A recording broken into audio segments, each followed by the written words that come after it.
Since I've already covered creating UV maps and painting a design on a base shell in a previous lesson, we'll start this lesson with a fully prepared base model. Now the next thing I'm going to do is jump back over to the scenes panel here, and I'm going to add a couple of more layers here to perform our work on. So I'm going to go to Add Item and double click Mesh, and we're just going to call this Curves, and that's going to be the layer I'm going to build the curves on, obviously.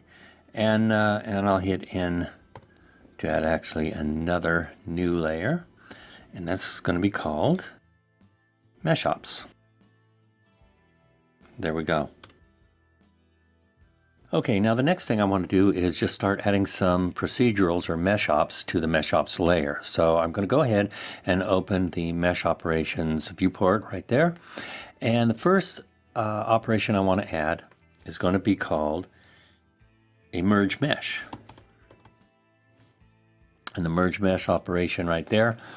And it's going to be accessing the curves, which of course means that anything I build on that curve layer will have mesh operations applied to it from the MeshOps layer.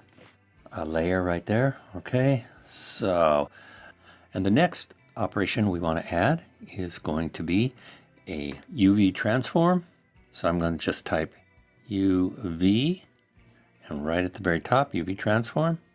Now it's going to ask me which is my target mesh. The target mesh is of course the shell, and the UV map is going to be the front.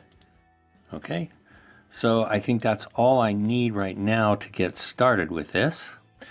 Now there's just one more thing I want to do here, and if you watch the other video you probably guessed it, and it's split my viewport. I want to make sure that I'm not zooming in here and zooming into the model of the shoe to look at the result of the procedurals all the time. So the best thing to do is let's just go ahead and split the viewport.